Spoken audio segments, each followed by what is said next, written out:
우리 주변 주거 취약 아이들을 위한 우아한 온라인 토크 콘서트를 시작합니다. 안녕하세요. 저는 한국해비타트의 송신혜입니다. 코로나 대유행 시대에 집은 개인의 건강뿐 아니라 집단의 안전까지 지키는 최후의 보루의 의미를 가지게 되었습니다. 하지만 그 어느 때보다도 주거 공간이 중요해진 지금 집 밖이 더 안전한 어린이들이 있습니다.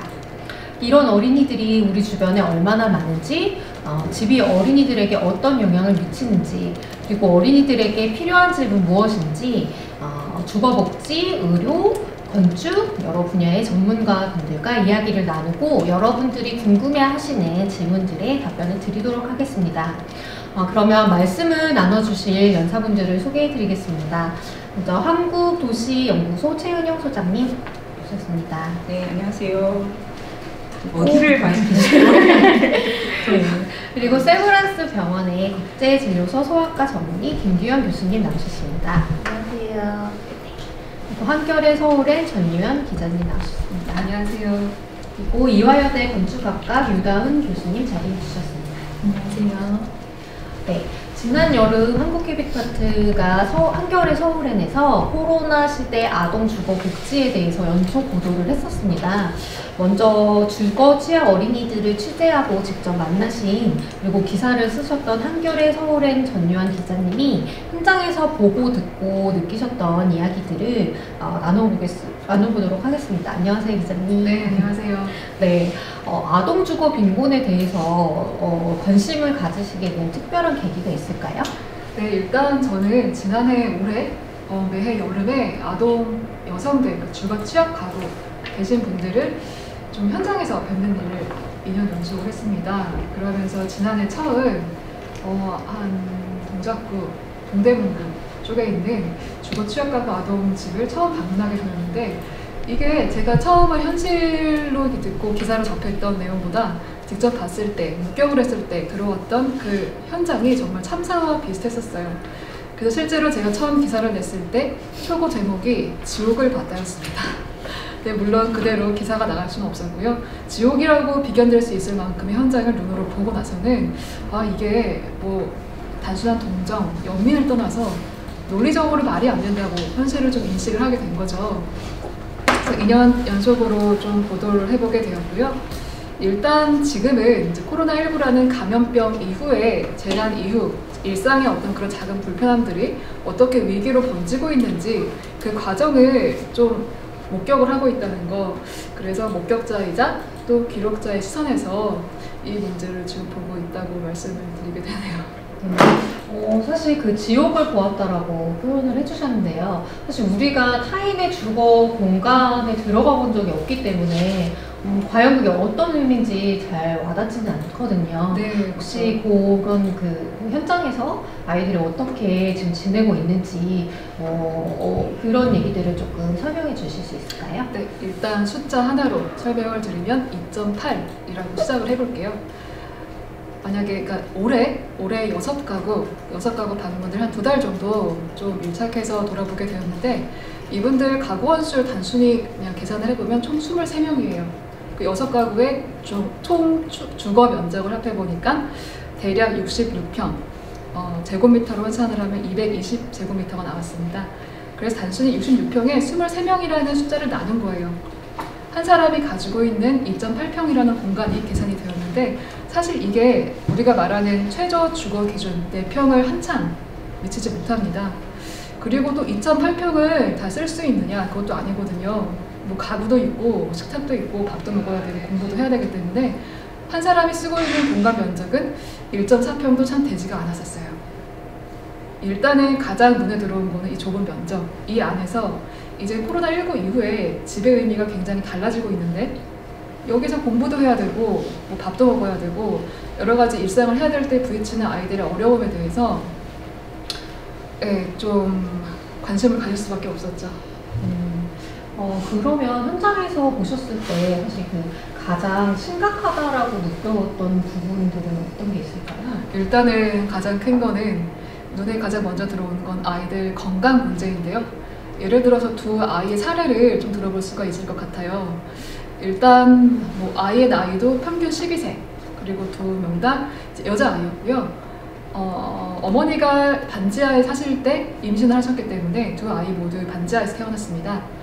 그런데 똑같이 마치 데칼코마니처럼 신장 천공이라는 선천적 질병을 가지고 태어나고요. 그 이후에 가진 질병의 어떤 뭐 연대기라고 해야 될까요? 아토피라든가 천식, 모든 그런 이제 몸이 겪는 모든 고통들을 굉장히 비슷하게 겪은 거예요. 그래서 저는 이제 물론 여러 가지 주거 환경에 의한 문제가 있을 수 있겠지만 일단 가장 눈에 보이는 게 그 아이들이 겪는 건강 문제였기 때문에 그 점을 좀 꼽아보고 싶네요. 그 팔로우 질문이기도 한데요. 저희가 이제 사전에 궁금한 질문들을 좀 받았습니다. 아동은 경제권을 비롯한 여러 권리가 보호자에게 귀속되어 있기 때문에 주거 문제에서도 자립할 수가 없을 것 같습니다. 코로나19로 인해서 어린이들이 좀 새롭게 겪고 있는 어려움이라면 어떤 게 있을까요? 일단 뭐 처음에 설명드린 것처럼 그러니까 작년에 봤던 아동주거 빈곤 가구 현장과 올해 본 현장은 뭐 비슷한 점도 있지만 물론 차이점이 있다면 그 감염병이라는 요소가 들어왔을 때예요. 일단 집에 머무는 시간이 굉장히 길기 때문에 이제 거기서 벌어진 일들 사건들이 많고요. 참 현장에서 본 이야기인데 아이가 창문을 열까 말까 고민을 해야 돼요. 하루 종일 깊은 고민을 해요. 왜냐하면 집안에 곰팡이가 굉장히 많기 때문에 창문을 열어서 환기를 시켜야 이제 곰팡이균을 좀 없앨 수가 있는데 창문을 열면 쥐가 들어와요. 반지하에 살기 때문에. 쥐도 역시 병균을 가지고 들어옵니다.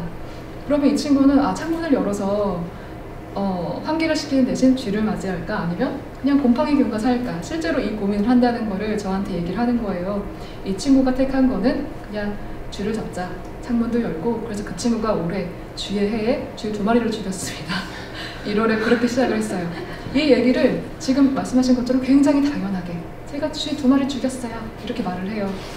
그래서 뭐 이게 가장 좀 제가 뭐 논리적이지 않은 현장에 대한 모습이라고 설명을 드릴 수가 있겠네요. 저희가 이제 그 기자님이 취재하셨던 내용을 가지고 이제 페이지를 만들었는데 거기 이제 사진을 보면 아무래도 공간이 협소하기 때문에 많이 정리가 되어 있지 않고 그리고 켜켜이 이렇게 사람을 짐처럼 쌓았다. 약간 노예가 된 것 같은 기분이다. 뭐 이렇게도 표현을 하시더라고요. 네. 실제로 그 공간이 협소하기 때문에 생기는 문제들도 클 것 같아요. 네, 일단은 뭐 아이들을 키우시는 만약에 부모님들이라면 다 아시겠지만 아이들 자라는 속도가 이제 뭐 특히 사춘기 전후로 뭐 학령기에 있을 때는 굉장히 크다는 거죠. 예를 들어 그 아이를 쌓고 있다라는 말도 실제 현장에서 나왔던 말이에요. 아이들이 이제 셋을 키우고 있는데 175, 180대는 그 아들들은 이미 장성을 해서 키우기가 좀 공간이 좁은 거죠. 그래서 그 철제 프레임이 된 벙커 침대를 들여서 조금 큰 아이는 밑으로, 조금 작은 아이는 위로 쌓게 되는 그 현장을 보고 이제 그 어머니께서 아이를 계속 쌓아야 된다는 이 현실이 노예에 빗대어서 설명을 주셨는데 거기서 나온 말이었고 근데 비단 그 가구뿐만이 아니었어요. 그 기업 다른 집 역시도 공간이 좁아서 오는 뭐 작게는 자다가 굴르다가 몸에 이제 부딪혀서 나오는 그런 상처들을 보여주기도 하고요.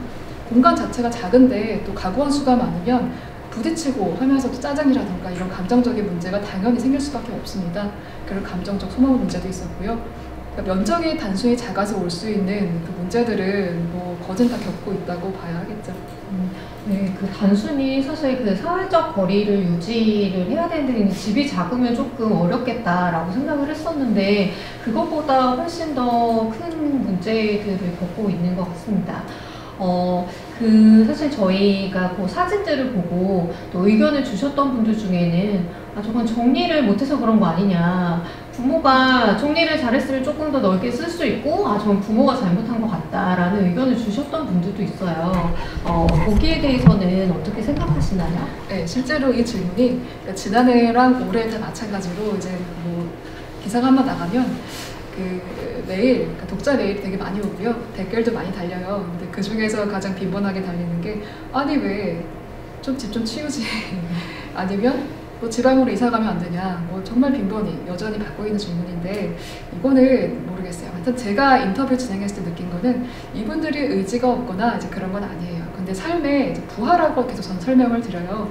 예를 들어서 뭐 살다 보면 그 정리를 할 수 있는 여유 혹은 뭐 주변 환경을 돌보고 나를 돌볼 수 있는 여유가 어느 정도의 삶의 최소 기준이 마련이 되었을 때 정신적으로 좀 할 수 있는 것 같은데 이분들이 말씀하시는 거는 일단은 정신적 질환이에요. 실제로 좁은 면적에서 꼭 야기했다고 볼 수는 없겠지만 거진 제가 만났던 가구원 중에 반절이 넘게 우울증이라든가 심리적인 어떤 그런 증상을 호소하시는 분들이 굉장히 많았다는 거죠.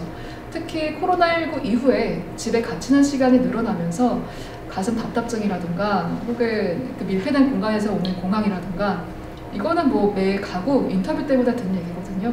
그래서 한 어머니께서도 왜 짐을 왜 안 치우냐라는 질문을 많이 본인도 아세요. 근데 왠지 저거를 저장강박증이라고 해야 될까요? 뭐 조금 아닐 수도 있겠지만 물건을 치우면 언젠가 필요할 거다. 그런 겁이 있어서 물건을 치우지 않는 것이고 실제로 집안 정리하기까지의 그 정신적 상황이 안 된다는 거를 계속 저한테 설명을 해주시는 거죠. 근데 저 밖에서 볼 때에는 그게 잘 전달이 되지 않는 것 같아서 저도 어떻게 하면 이 가정의 그런 삶의 고충이나 결을 좀 묘사를 해서 전달할 수 있을까 이제 그 고민을 계속하고 있고요. 일단 삶의 부가 우울.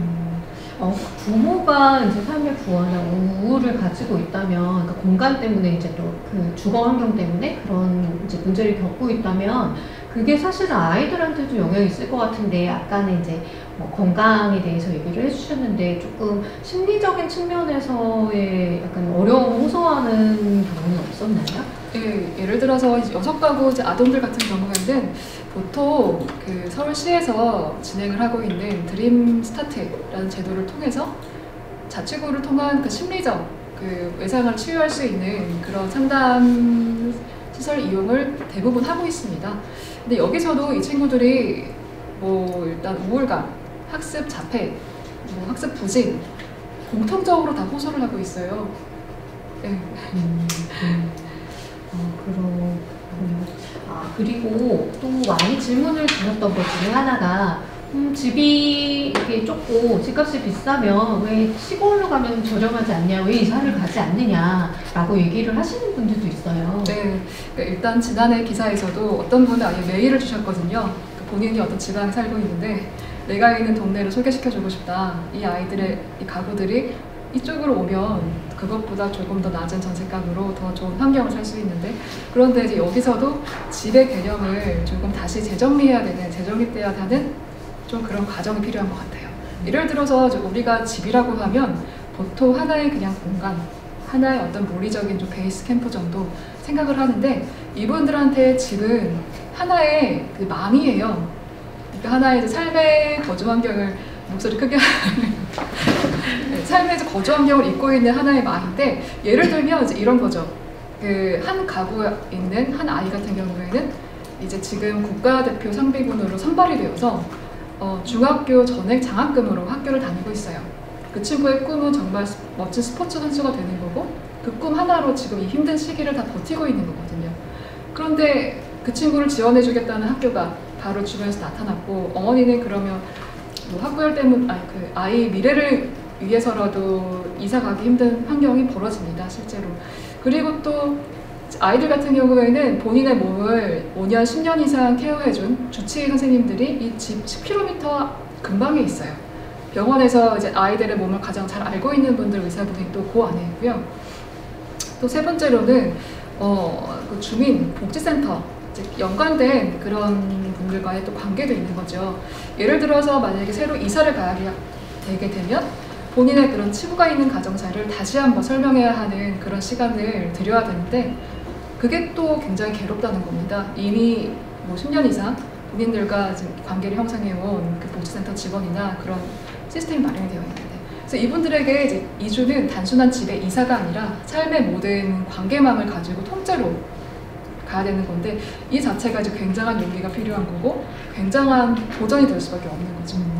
네, 그 지금 말씀하시는 거를 들으니까 사실 그 주거가 단순하게 이제 공간, 물리적인 공간이 아니라 훨씬 더 좀 복잡한 측면들을 가지고 있고 저희가 이 주거 문제를 얘기를 할 때 그게 하드웨어적인 측면에서가 아니라 저 말씀하셨듯이 사회적인 관계망 조금 더 사회적인 그렇죠. 측면에서 고려를 해야 되겠다는 생각이 드네요.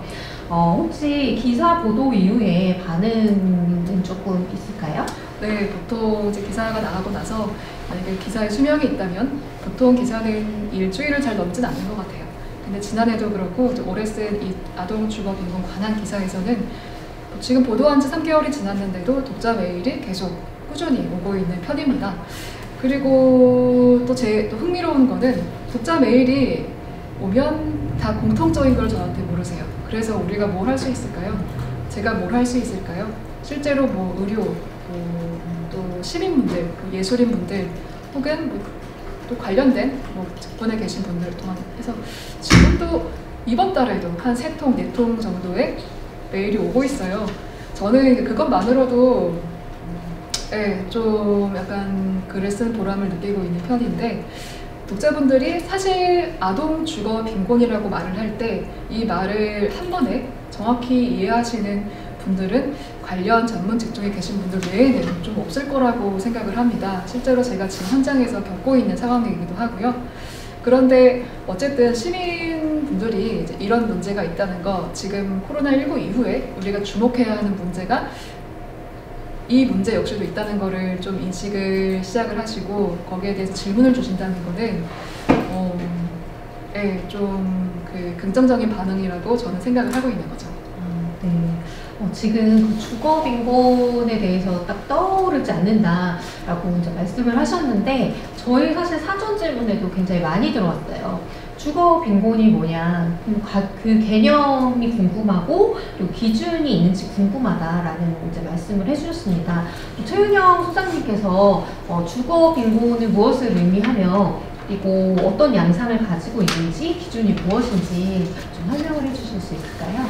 네, 그 주거기본법에 의해서 최저주거기준이라는 게 마련되어 있는데요.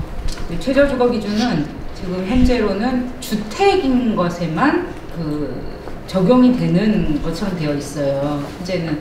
근데 집에만 적용이 되고, 근데 집이 아닌 곳에 사는 아이들이 있거든요. 고시원이나 비닐하우스나 의외로 굉장히 다양한 형태에서 살아요. 상가 건물에 살기도 하고 컨테이너 박스에도 살고 이런 것들을 포함하고, 그 다음에 집이긴 하지만 지하나 옥탑 이런 걸 포함하는데요. 근데 이제 최저주거 기준을 설명을 안 드렸는데, 최저주거 기준은 면적 기준이 있어요. 그러니까 1인 가구면 14제곱미터, 2인은 26, 4인 가구면 43제곱미터처럼 정해놓은 최소 면적이 있고, 그러면 이제 4인 가구면 방은 3개는 되어야 한다라는 우리나라의 기준이 있고, 그 다음에 화장실, 부엌, 욕실 이런 것들을 갖추고 있어야 할 것, 이런 기준이 있는 거죠.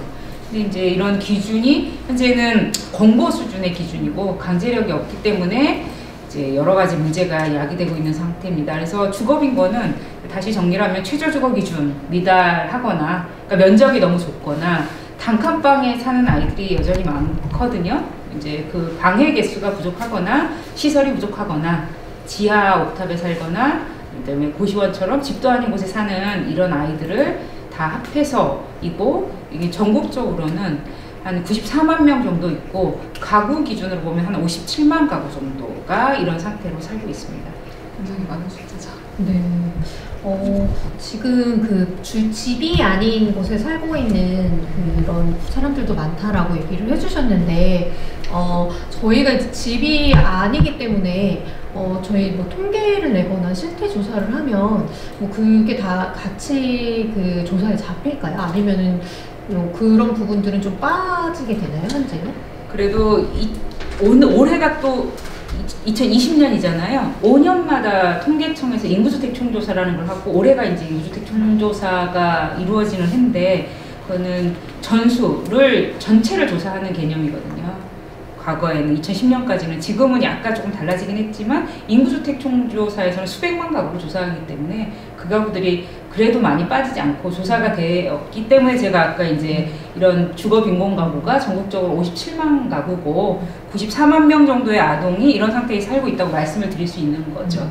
그 구체적인 내용에 관해서는 조사하지 않지만 그 전체 규모가 얼마인지는 알 수 있는 건데 이게 숫자가 아마 감이 없으실 텐데 한 10가구 중에 한 가구, 10명 중에 한 명의 아동이 이런 상태라고 생각하시면 됩니다. 그래서 사실은 또 너무 절망적이지도 않아요. 예전에는 훨씬 더 이 비율이 높았거든요. 우리 1995년만 해도 한 절반 정도의 가구가 빈곤 상태였기 때문에 지금은 이제 해결할 수 있다는 거죠. 우리가 힘을 모으면 10가구 중에 한 가구가 되었기 때문에 그러니까 전체적으로는 우리가 주거 문제를 상당히 해결해 온 국가죠. 다른 굉장히 좀 빠른 속도로. 근데 여전히 과거에 남은 사람들이 한 10명 중 1명 아이들이 있다라는 걸 좀 기억해 주시면 좋을 것 같습니다.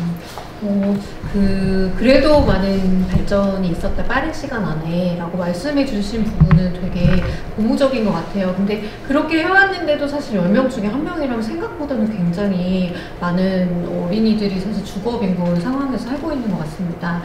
그렇다면 혹시 그 전국적으로 그 주거 빈곤 아동이 가장 좀 많이 살고 있는 지역은 또 어디일까요? 그 이제 아까 최저 주거 기준 미달이 면적이나 방해 개수라고 말씀드렸기 때문에 예상하실 수 있을 것 같은데요. 서울과 경기도가 가장 문제죠. 그러니까 57만 가구 중에 서울에 15만 가구, 경기도에 14만 가구가 있으니까 수도권에 굉장히 많은 아이들이 모여 있는 셈입니다. 이 우리나라 지금 주거 문제가 뭐 고시원도 그렇고 지하도 그렇고 수도권의 문제가 굉장히 심각하거든요. 근데 이게 수도권에서 이 문제가 심각하다는 거는 한편으로는 해결하기 힘들다라는 거예요. 집값이 높고 면적이 좁을 수밖에 없잖아요. 그런 면에서 이제 사실 아까 절반 정도의 가구가 빈곤 가구에서 지금 10명 중 하나로 줄어들었다고 말씀드렸는데 그건 사실 개인들이 해결하는 부분이 있었거든요. 뭐 아파트가 많이 지어지고 이러면서 이 문제가 해결됐는데 지금 이제 10명 중 1명은 스스로 해결하기 힘든 가구들이 이제 많아지는 그런 상황이라고 보시면 됩니다. 그렇다면 스스로 해결하기가 힘들다고 하면 사실 어떤 그 외부의 지원이 필요하다라는 그런 말씀이실 텐데요. 혹시 지금 우리나라의 주거, 특히 아동 주거 관련한 정책, 뭐 지원 체계, 뭐 이런 현안들에 대해서도 좀 궁금하시는 분들이 많습니다. 네, 이 부분이 이제 굉장히 좀 아쉬운 부분인데요. 우리 다른 계층에 비해서 청년이나 실혼부부와 같은 계층에 비해서 아동들에 대한 맞춤형 정책은 주거 분야에서는 거의 없었다고 보시면 됩니다. 작년에 10월 24일 날, 2019년 10월 24일에 정부가 아동 주거권 보장을 선언하긴 했어요. 그런데 이제 선언이고, 그다음에 지금 제도를 만들어가는 과정이고, 사실 이 문제를 해결하려면 집 문제라는 건 굉장히 많은 자원이 투입돼야 되는 거거든요. 집을 공급하거나 공공임대주택이거나 아니면 주거비 지원을 해야 되는 굉장히 돈이 많이 들어가는 사업인데 예산이 충분히 아동들에게 할당되느냐, 그렇진 않은 상황이라는 거죠. 그래서 이제 오늘과 같은 이런 자리들을 통해서 아동의 문제를 해야 한다는 사회적 공감대를 몰아내는 게 굉장히 중요한 게, 이 아동은 특히 목소리를 스스로 못 내잖아요. 그리고 투표권이 없는 시민이에요.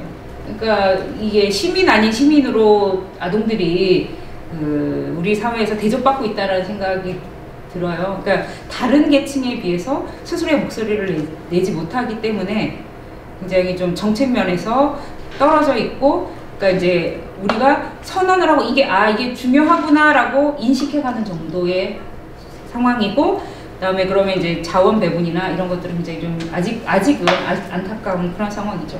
그러니까 아까 말씀드렸던 것처럼 57만 가구인데 국가에서 지금 향후에 해결하겠다고 하는 가구 수는 뭐 2만 가구에서 3만 가구 정도. 그러니까 아무것도 안 하는 것보다는 진전이 분명히 있었는데, 그럼에도 불구하고 굉장히 여러 가지로 아쉬운 상황이죠. 그러니까 아동의 빈곤 아동 예방과 지원 등에 관한 법률이라는 게 있었는데 이 법률 안에 주거 지원은 아예 없었어요. 지금도 이제 그 법률 개정안이 지금 올라가 있는 상태거든요, 국가에. 그런 정도로 어떻게 보시면 되냐면은 이제 선언을 했고, 그다음에 제도도 아직 미비하고, 그다음에 자원 배분도 안 돼 있고 이런 상태라고 보시면 되겠습니다. 네, 선언을 뛰어넘어서 사실 그렇다면 이제 구체적으로 실천을 할 수 있는 그 단계로 나아가야 되고, 사실 또 많이 의견을 주셨던 부분들 중에는 이런 얘기는 그래도 뭐 어디서 들어본 것 같아요. 아니면 뭐 이런 종류의 얘기들은 많이 하지만 사실 탁상 공론에 불과하다. 정말로 듣고 싶은 것은 그래서 지금 필요한 것이 무엇이냐라는 질문을 많이 주셨어요. 그래서 선언을 넘어서 그 아동 주거권을 보장을 하는 것이 실제로 실현되기 위해서는 되게 구체적인 로드맵이 필요할 거라고 생각이 드는데, 그 부분에 꼭 들어가야 되는 사항들은 어떤 게 있을까요? 그러니까 정부에서 주거복지 로드맵이라는 걸 가지고 있고, 그 굉장히 중요한 내용은 공공임대주택을 어떻게 배분할 것이었는데, 2017년에 문재인 정부에서 주거복지 로드맵을 발표할 때 사실 아동은 없었거든요. 그럴 정도로 아동은 빠져있고, 그러니까 이제 2017년에 빼놓았고 아동을 2019년에 이제 비로소 아동이 빠졌네 하고 이제 선언을 한 거예요. 아동 주거권을 보장을 하겠다고. 그래서 공공임대주택을 아이들이 있는 가구에게 우선적으로 배분하는 게 굉장히 중요하고, 그러니까 지금 원칙을 어떻게 갈 것이냐, 공공임대주택이나 주거급여나 뭐 국가에 의한 이런 정책을 아동 중심이라는 정책의 원칙을 두는 게 필요한 것 같은데, 우리 사회는 그 부분에 있어서 굉장히 좀 발걸음이 느리다라고 할 수 있겠습니다. 주거 정책의 구체적인 프로그램들은 제일 중요한 게 공공임대주택, 그다음에 주거비를 지원하거나 아니면 집수리, 이런 정도의 수단이 있겠습니다. 네. 그렇다면 여기서 좀 궁금해지는 것이 이제 다른 나라의 상황은 어떤지도 사실 궁금합니다.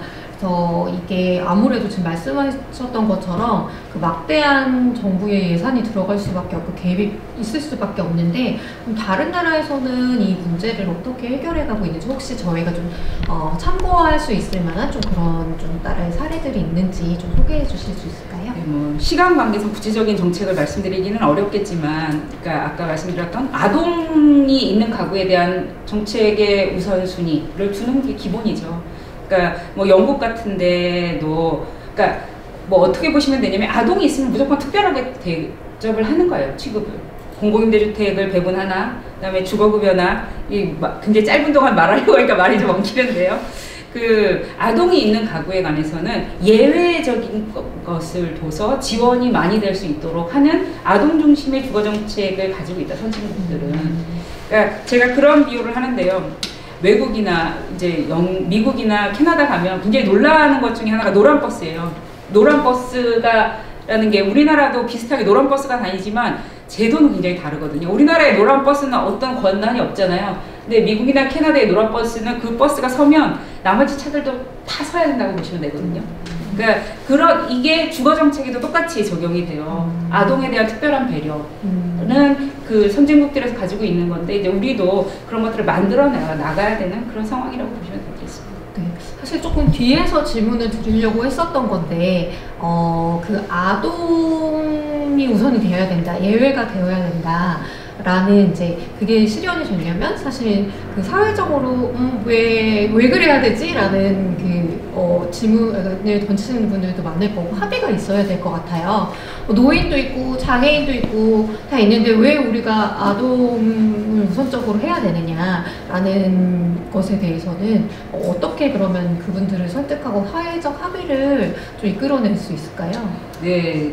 그것을 제가 참 고민을 많이 하는 건데, 그래서 오늘 자리가 굉장히 좀 반가운데, 이제 이런 것이 아동이 어떤 열악한 주거 환경이라는 게 아동에게 어떤 영향을 미치는지, 가장 외국에서는 많이 연구되는 게 사실은 정신적 건강, 신체적 건강이거든요.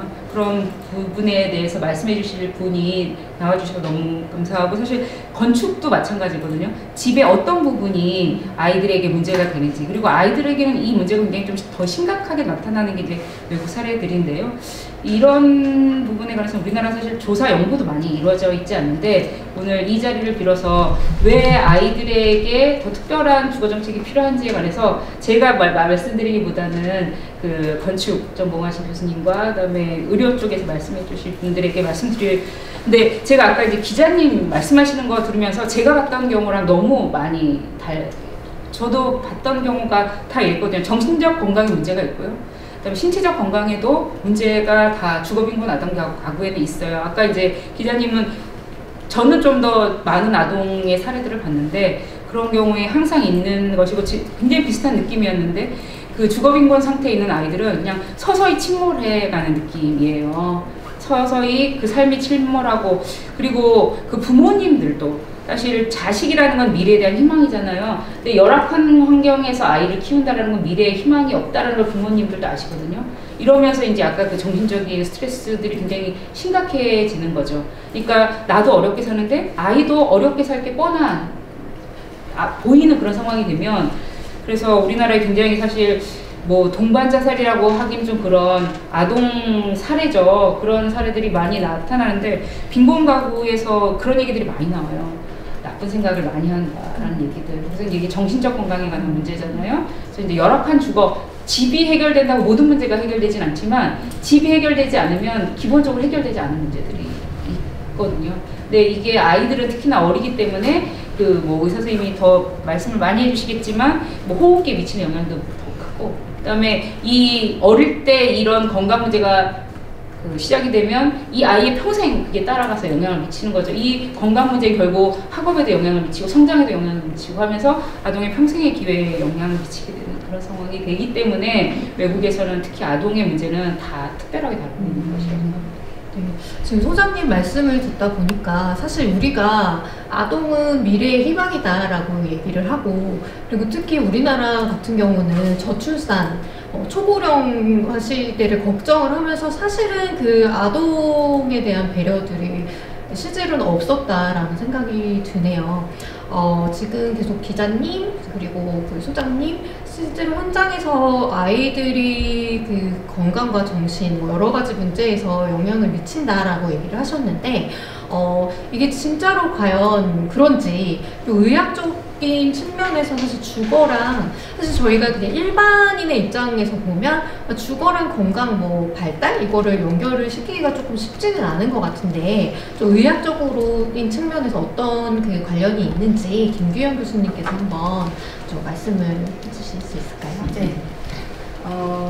실은 이 주제를 처음 의뢰를 받고 너무 많이 고민했던 게 한 번도 주거 취약층에 대해서 생각을 해본 적이 실은 없었고 왜냐하면 저도 다음 주 이사를 가거든요. 정말 어떻게 보면 집이라는 거는 어른들의 재산 그리고 어떠한 건물로서의 의미라고 생각을 했지 이 안에서 살아가는 아이들에게 어떠한 영향까지 미칠까를 깊이 생각했던 적이 없는 거에 대해서 좀 반성을 했고요. 그래서 이거에 대해서 공부를 좀 해보니까 제가 정말 안 되는 영어로 열심히 논문을 한 50편을 찾았는데 참 안타까운 건 대부분의 논문이 아주 미국, 완전 선진국이거나 아니면 아프리카, 중국, 조금 후진국, 인도 그래서 우리나라나 이런 어떻게 보면 선진국을 향해서 가는 나라에 대한 데이터가 많이 없었고 절대적으로 우리나라에 대한 데이터가 없었다는 게 굉장히 아쉬웠습니다. 그래서 집에 대해서 뭘 생각을 할까 하다가 이 분위기가 너무 딱딱해서 실은 제가 저희 딸들한테 그림을 좀 부탁을 했어요. 사진이 없어서. 그래서 제가 조금씩 보여드리면서 얘기를 하겠습니다. 저희 딸한테 이거 학원에서 집을 그린 건데 집을 그리라고 얘기했는데 우리 왜 옛날에 무슨 심리 테스트에서 집을 그리라고 하면 저희는 지붕과 이런 집의 건물만을 그리는데 저희 아이가 그린 그림을 보니까 사람도 있고 여기 반려묘가 있네요. 그래서 동물도 있고 풀이 있고 어떠한 굉장히 건물 자체가 아니라 이 모든 시공간적인 것 그리고 이러한 소프트웨어까지를 생각하는 이런 개념으로 아이가 접근하는 것을 보고 아 이런 부분에 대해서 조금 더 공부를 해봐야겠다라고 생각을 했어요. 그래서 아까 기자님도 그러시고 소장님께서도 말씀해 주신 게 곰팡이 문제인데 실은 우리나라 같은 경우에서는 곰팡이가 굉장히 중요한 알레르기를 일으키면서 알레르긴이라고 얘기를 하는데 굉장히 중요한 역할을 하지만 미국에서 조사된 바로 의하면은 주거 취약 아동에게 있어서 천식을 가장 심하게 일으키고 증상이 굉장히 급격하게 위험하게 되는 1위가 곰팡이가 아니고요. 여기 보시면 저희 둘째 딸이 너무 귀엽게 그려가지고 바퀴벌레입니다. 그래서 다시 첫째 딸이 부탁을 했는데요. 바퀴벌레가 이제 저희가 흔히 생각하는 바퀴벌레 똥이나 체액이라고 생각을 하시는데 나중에 이 바퀴벌레가 어디 구석에서 죽어서 가루가 됐을 때도 굉장히 심각한 호흡기 증상을 일으킨다고 알려져 있고요. 뿐만 아니라 여기 보이는 이 쥐랑 같이 겹쳐졌을 때는 증상이 더 많이 악화가 된다고 얘기를 하고 있습니다. 그래서 환기 문제도 실은 중요한데, 그렇게 되면 그 다음에 이제 생각나는 게 제가 창문이었습니다. 그래서 저희 딸도 그렸지만 창문하면 우리가 생각하는 게 여기 햇님이 있어요. 그래서 어떻게 보면 자연광을 받아들이는 데 굉장히 중요한 역할을 하는데, 반지하 또는 상가 건물 아니면 고시원에서는 창문이 심지어 없는 경우도 굉장히 많기 때문에 태양 광선을 우리가 쬐야 되는 가장 큰 이유는 이제 아시다시피 비타민 D 합성이잖아요. 비타민 D 같은 경우에서는 약 10%를 식품을 통해서 섭취를 하고 90% 정도를 저희가 햇빛을 통해서 섭취를 합니다. 그래서 의사들이 얘기하기로 오전 10시에서 오후 3시는 태양광선을 많이 흡수하세요 말씀을 드리는데, 아이들이 이러한 태양광선을 흡수를 잘 못하는 환경에 특히 요즘 코로나 때문에 밖에 더 못 나가면서 그렇게 되면 뼈의 건강과 성장 발달이 문제가 되기도 하지만, 실은 이 빛은 아까 말씀 주신 정신적인 문제도 굉장히 큰 영향을 줍니다. 그래서 태양광선을 덜 쐴수록 우리 몸에서는 멜라토닌이 증가를 하고 세로토닌은 감소하는 측면으로 갑니다. 그래서 많이 들어보셨겠지만 요즘은 멜라토닌을 수면제의 일환으로 먹기도 해요. 멜라토닌이 우리 몸에서 증가를 하면 굉장히 사람이 나른해지고 의욕이 없어지고 굉장히 자고 싶고 아무것도 하기 싫은 상태가 됩니다. 그리고 세로토닌이 감소를 하면 불안이 증가를 하거나 우울증이 증가를 하게 됩니다. 그래서 아까 어떻게 보면 말씀 주신 부분이랑 굉장히 같은 맥락으로 가고 있다는 생각이 듭니다. 그 다음에 소음적인 측면에 있어서도 창문이 보면 소음을 막아주는 역할을 해야 되는데, 아이들이 살아가는 고시원이라든지 이런 환경들이 얼마나 과연 소음을 잘 막아주는지. 그래서 저희가 이제 데시벨로 얘기를 많이 하잖아요. 70데시벨 이상 소음에 24시간 이상 노출이 되게 되면 아이들이 굉장히 정서적인 문제가 생길 수 있다고 하고, 85데시벨의 어느 정도 이상의 계속적인 자극이 왔을 때는 이제 청력에 손실이 있게 된다고 합니다. 그리고 특히 120데시벨 이상에서는 한 번만 들어도 영구적인 청력 손상이 온다고 하니까 이러한 청력 부분에 있어서도 굉장히 저희가 같이 신경을 써줘야 되는 것 같고요. 아까 환기 말씀을 주셨는데 제가 이제 이거 되게 전문 용어에서 조금 보고 읽을게요. 그래서 이제 비닐 장판 또는 이제 비닐 하우스에서 사는 친구들이 겨울철이 되면 여러 가지 열기 때문에 거기서 부틸 벤질 프탈레이트라든지 디이소 부틸 프틸레이트라는 물질들이 발생을 하게 된다고 해요. 근데 이것을 특히 산모가 들이마셨을 때 태어나는 아이들의 IQ가 떨어지는 그런 연구 양상을 보였다고 합니다. 그리고 이제 아이들 방에 굉장히 아이들이 켜켜이 쌓여 있다는 말씀을 주셨는데, 실제로 루마니아의 한 연구에서는 한 방 안에 거주하는 아이의 또는 가족의 숫자가 많을수록 IQ가 떨어진다라는 연구도 있었습니다. 그래서 어떻게 보면 정말 말씀하신 대로 이 아이들이 서서히 침몰을 할 수밖에 없는 것은 여러 가지 주거 환경 때문에 이 아이도 어떻게 자기네가 이겨낼 수 없는 몸과 정신 상태, 그리고 심지어는 IQ까지 계속 떨어지기 때문에 어떻게 보면 이런 빈곤한 상황이 대물림이 될 수밖에 없다는 생각도 좀 하게 되었습니다. 네, 지금 종합적으로 그 설명을 되게 잘 해주셨어요. 사실 저희도 그 헤비타트의 국내 해외 그 현장들을 가보면 지금 사실 말씀해주신 부분들이랑 크게 다르지 않더라고요. 저도 사실 그 헤비타트에서 일을 하지만 아동 주거 빈곤에 대해서 되게 잘 이해를 하지 못했고 크게 관심이 있지는 않았었어요. 그런데 어느 나라를 가든 어느 곳을 가던 사실 아이들이 살고 있는 모습은 굉장히 비슷했고 겪고 있는 신체적인 문제들이나 그리고 그런 이제 정신적인 문제들, 심리적인 문제들을 다 가지고 있더라고요. 저는 그게 사실은 그 전에는 해외에 그 저개발 국가들에만 있는 것인 줄 알았어요.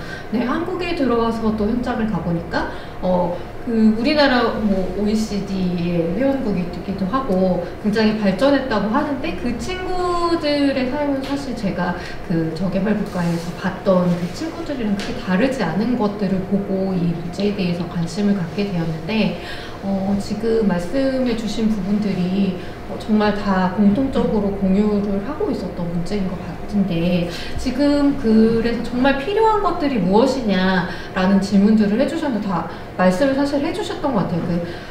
집이 갖춰야 되는 어떤 그 조건들, 환기, 뭐 채광, 그리고 뭐 소음, 그리고 지금 뭐 냉난방, 습도, 뭐 이런 기준들이 사실은 있어야 되지 않을까라는 생각이 듭니다. 사실 지금은 굉장히 저희가 좀 크게 면적, 시설 뭐 이런 식으로 사실 조금 되어 있는데 조금 더 그 세밀한 그런 이제 최저 기준들이 도입이 필요하겠다라는 생각이 들고 그런 기준들이 사실 그냥 뭐 권고 수준이 아니라 실제로 이게 기능하기 위해서는 또 강제력을 좀 지닐 수 있는 좀 그런 법에서 좀 이렇게 도입이 필요할 것 같다라는 생각이 듭니다. 제가 그 현장에서 이제 뭐 그런 경우들을 많이 보았는데, 주거 환경 개선을 가지고 그러면 개선을 해주었을 때 이게 진짜 삶이 나아지는가라는 부분들도 궁금해 하실 것 같아요. 이제 저희 헤비타트에도 질문을 많이 하시는 부분이거든요. 집만 지어준다고 뭐 상황이 나아지나요? 저희가 사실 그 저의 경험적인 부분들도 있고, 저희 그 헤비타트에서 이제 연구를 했었어요. 그래서 1989년에서 2014년 사이에 미국 미네소타주에서 저희 헤비타트 가정에 입주를 했었던 그 가정을 대상으로 이제 영향성 평가를 실시를 했었거든요. 거기 이제 400가정이 넘게 이제 저희 참여를 했었었는데, 그 결과를 보면 헤비타트 주택에 입주하기 전에 가족 구성원 중에 이제 호흡기 질환을 앓고 있었던 비율이 36% 정도 되거든요. 근데 이제 헤비타트 주택에 입주를 하고 이 건강이 나아진 그 비율이 57%가 된다고 합니다. 그리고 응답 가정의 50% 이상에서 자녀의 학교 성적이 오르게 되고, 그리고 아이들이 집중을 더 잘하게 되고 학습 습관이 3명 중에 2명은 개선이 되었다라고 얘기를 했고요. 그리고 이게 학습 건강뿐 아니라 이제 조금 더 다른 부분에도 영향을 미치는데, 응답 가정의 90% 이상의 자존감이 향상이 됐다. 그리고 지역사회 활동이 한 뭐 80% 이상은 조금 더 적극적으로 지역사회 소속감을 가지고 활동하게 됐다라고 얘기를 하고, 아이들의 66%가 학교 친구들이랑 학우들이랑 더 잘 지내게 되었다, 교우관계가 개선이 되었다라고 얘기를 했고요. 그리고 아무래도 이제 서로 굉장히 예민하고 스트레스를 많이 받는 환경에 있으면 가족관계에도 사실은 조금 문제가 있을 수 있잖아요. 근데 주거 환경이 개선이 되면서 가족과의 관계도 좋아졌다라고 얘기를 한 가정이 사실은 70% 이상이 됐습니다.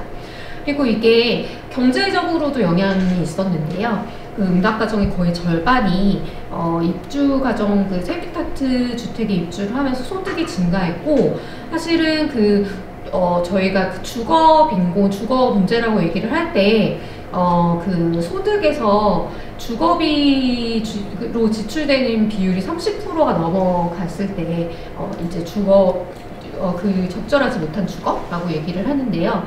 이 주거비 지출이 줄었다라고 한 40% 정도에서 얘기를 했어요. 그리고 절반이 직장을 바꿨는데 더 좋은 직장으로 이직을 하게 됐다라고 80%가 이제 응답을 하게 됐습니다. 또 정부 보조금을 타던 이제 가정이 그 20% 정도가 이제 더 이상 이제 받지 않게 됐다라고 얘기를 하는 것으로 봤을 때, 전체적으로 92% 이상의 그 응답 가정에서 삶이 나아졌다라고 이제 얘기를 했습니다.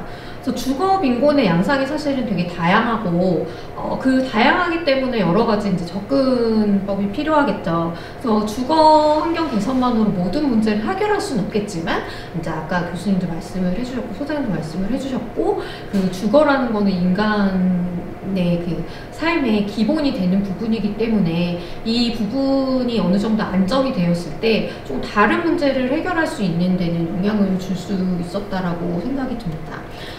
그래서 저희 헤비타트는 사실 안락하고 안정적인 주거가 백신과 같다라고 얘기를 하는데요. 미국에서 이런 조사가 있었다라고 해요. 저체중 영양이 부족한 아이들을 대상으로 주거비 지원을 했을 때와, 그리고 그냥 식품 지원, 음식 지원을 했을 때 어떤 게 더 효과적인가를 그 조사를 해봤는데 사실 그 주거비를 지원을 했을 때 아이들이 저체중이 되는 확률이 2배 정도 낮았다고 합니다. 그래서 이게 그냥 단순히 뭐 배가 고프니까 음식을 주고 뭐 요런 그런 처방이 아니고 조금 더 이 가정이 좀 삶을 자립을 할 수 있고 좀 생활을 개선하기 위해서는 조금 다른 차원의 접근이 필요하다라고 생각이 듭니다.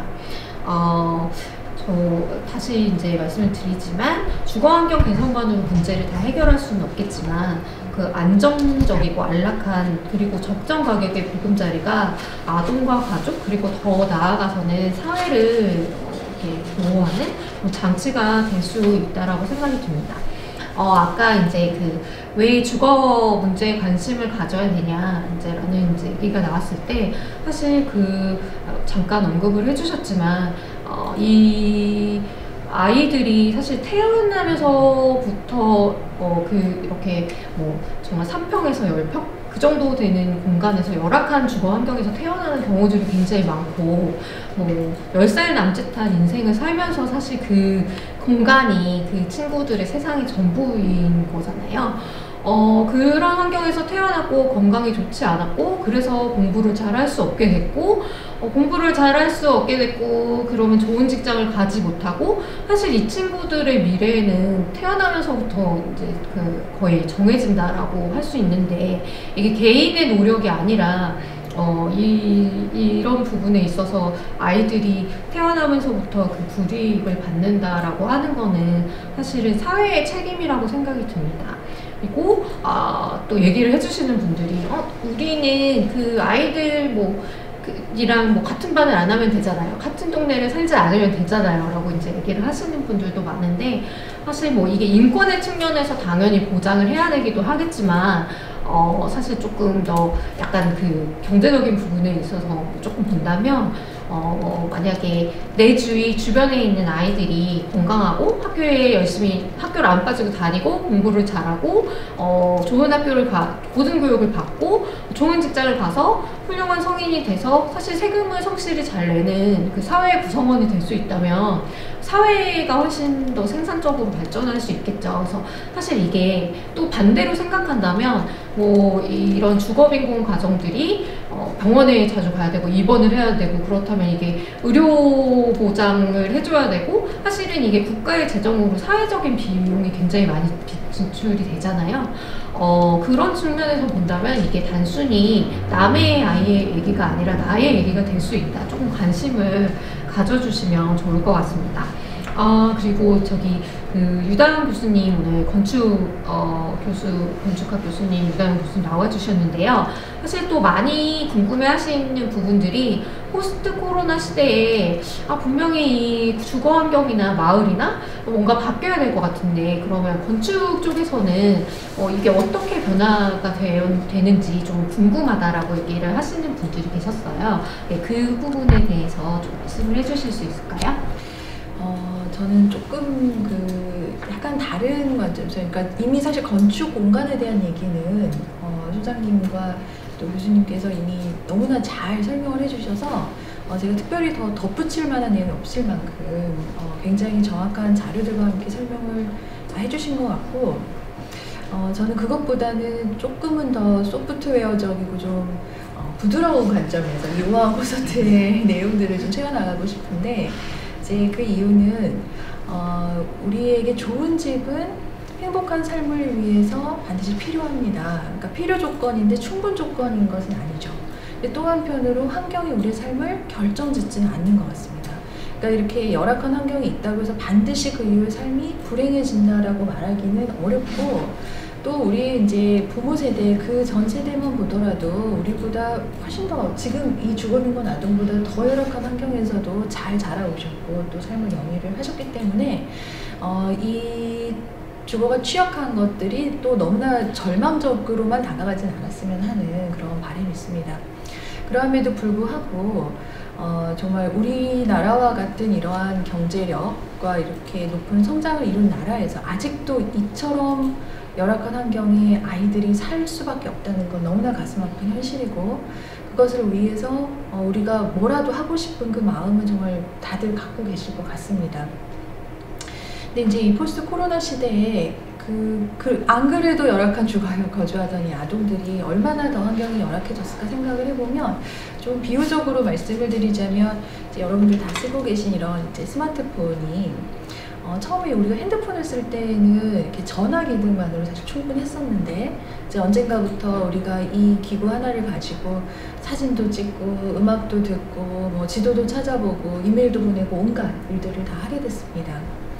사실 집도 상당히 비슷하다고 생각을 하는데요. 우리가 집에서 이제 쉬고 자고 먹고 씻고 정도 이제 기본적인 활동을 하다가 이 포스트 코로나 시대가 되고 나니까 집에서 수업도 듣고 또 화면을 켜서 예배도 드리고 도서관에 이북도 빌려보고 또 친구하고 게임도 하고 온갖 종류의 활동들을 이 안에서 하게 됩니다. 장보기도 굳이 가게를 가지 않아도 집에서 다 할 수가 있게 된 거예요. 마치 스마트폰 안에 모든 기능이 담기는 것처럼 집에 이렇게 많은 역할을 담당을 하게 되고, 또 그러한 역할을 요구받게 되었을 때 아직은 핸드폰 같은 기능조차도 갖추지 못한 그런 집에 살 수밖에 없는 환경의 아이들은 더 큰 수준의 박탈과 결핍을 총체적으로 경험을 하게 되는 것이죠.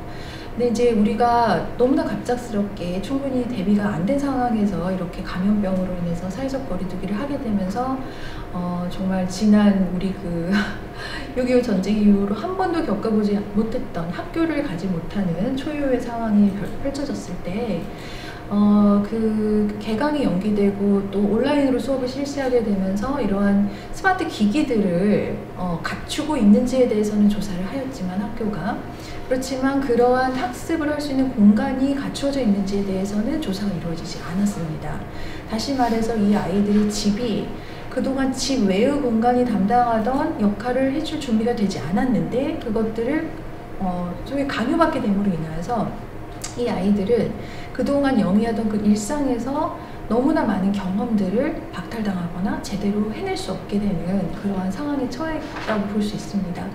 그래서 이제 포스트 코로나 시대에는 우리가 집에 대해서 가질 수 있는 기대가 아마도 너무나도 크게 달라질 것이고, 그렇게 되면은 우리 모두에게 이렇게 좋은 스마트폰 같은 집을 골고루 나눠주면 참 너무 좋은데, 그것이 당장 현실적으로 빠른 시일 내에 이루어질 수 없다면 우리가 할 수 있는 게 무엇일까 생각해 본다면, 그러면 어쩔 수 없이 기능이 없는 집에 살고 있다면, 핸드폰 정도의 기능만 갖고 있다면, 그러면 그 기능을 대신해 줄 수 있는 또 다른 대안 공간들 우리는 발빠르게 준비하고 이들이 누릴 수 있도록 해줘야 되지 않을까, 이런 생각을 해봅니다.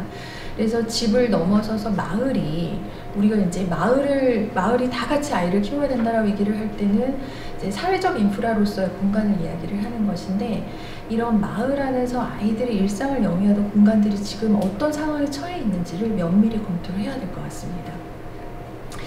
주거가 취약한 아이들이 아까 드림스타트 사업의 대상이라고도 말씀해 주셨던 것처럼 대부분 이제 빈곤 가구의 아동들인 것이고, 이 아이들의 일상을 잘 살펴보면 이제 방과 후에 이제 돌봄의 사각지대에 놓여 있는 경우들이 꽤 많습니다. 다행스럽게도 이제 예전에 공부방이라고 불렸던, 지금은 이제 지역아동센터라고 불리는 이러한 것들에서 아이들에게 이제 저녁 식사를 제공하고 또 필요한 학습을 이제 도와준다거나 하는 역할들을 많이 담당을 해왔었는데, 지금 상황에서 지역아동센터가 물론 기능을 하지만 이 아이들을 예전처럼 편안하게 맞아들이지 못하고, 필요할 경우에 이제 도시락을 이제 배달을 해주긴 하지만 하루에 한 끼밖에 챙겨주지 사실 못하고, 이제 이렇게 여러 이제 제한된 조건 속에서 작동을 하고 있습니다. 그래서 이러한 센터들, 이런 복지 서비스가 제공이 되고 있었던 여러 대안 공간들, 또 아이들이 이런 그 공적인 서비스로서 경험하진 않았지만 놀이를 위해서 이용하는 공원이나 놀이터, 아니면 동네 작은 도서관, 이러한 공간들을 이용하지 못하게 되었을 때 삶 속에서 어떠한 결핍을 겪게 되는지 다시 면밀히 살펴보고, 이 집이 확장된 동네, 그러니까 주거라는 것은 개인이 소유하고 있는 그 공간을 넘어서서 내가 살고 있는 동네와 마을을 아우르는 개념이라고 보았을 때 그 공간들을 다 같이 어떻게 좋게 만들 수 있는지에 대한 고민을 함께 해나가면 좋을 것 같습니다. 그런 의미에서 사실 우리 모두는 그 공간들 어딘가를 함께 사용하고 있는 이웃들이고 또 우리가 이제 선량한 모니터링을 해줄 수 있는 이웃 어른들로서 이 아이들을 함께 키워나갈 수 있지 않을까 이렇게 생각을 합니다. 네, 그 코로나 때문에 사실 감염의 위험으로 지금 아이들이 지역아동센터나 뭐 기존에 이용하던 이런 공간들을 이용하지 못하게 되었는데 그 약간 대안 공간이 필요하다라고 말씀을 하셨는데 뭐 만약 이런 대안 공간도 사실 좀 여러 명이 모인다면 좀 같은 문제이지는 않을까요? 그래서 이제 우리가 고민해야 되는 것은 예를 들자면 이제 공공 도서관은 우리가 그냥 셧다운 해버리고 이용을 이제 당분간 중지해버리는 이런 상황들이 벌어졌었는데 앞으로의 공공 건축물들을 우리가 만들어갈 때에는 사회적인 거리두기와 방역 시스템을 작동시키면서 이 공간을 사용할 수 있도록 그렇게 재구성해야 될 거라고 생각이 됩니다. 예를 들어서 지금 우리가 이렇게 이제 그 코로나가 심각한 상황 속에도 사실 직장 다 가셨잖아요. 회사도 가셨었고 또 지하철도 타고 다녔고 그럼에도 불구하고 우리가 어느 정도 이런 방역에 효과를 거두고 있었던 것은 이런 공간들을 절대 갈 수 없다는 걸 의미하는 것은 아니고 이용하는 방식에 있어서 우리가 좀 경험들을 쌓아가면서 그 노하우들을 가지고서 공간을 재배치하고 그 공간들을 또 유지 관리하는 방식을 바꿔줘야 되는 것이 아닌가 이렇게 생각을 합니다. 네, 그 포스트 코로나 시대, 그러니까 저희가 코로나가 발생하기 전의 시대로 사실 돌아갈 수 없다라는 얘기를 하는데, 약간 그렇다고 했을 때 우리가 거기에 적응해서 사실 좀 살아가는 방법을 찾아야 된다라는 측면에서 말씀을 해주신 것 같아요. 이제 저희 사실 우리 주변 주거 취약 아이들을 위한 우한 온라인 토크 콘서트는 사실 여러분과 같이 만드는 그 콘서트입니다. 그렇기 때문에 저희가 온라인으로 지금 참여를 하고 있고 사전 질문도 받고 실시간으로 질문들을 받았습니다. 그래서 지금부터는 조금 더 그 질문들을 그 연사분들께 드리려고 하는데요.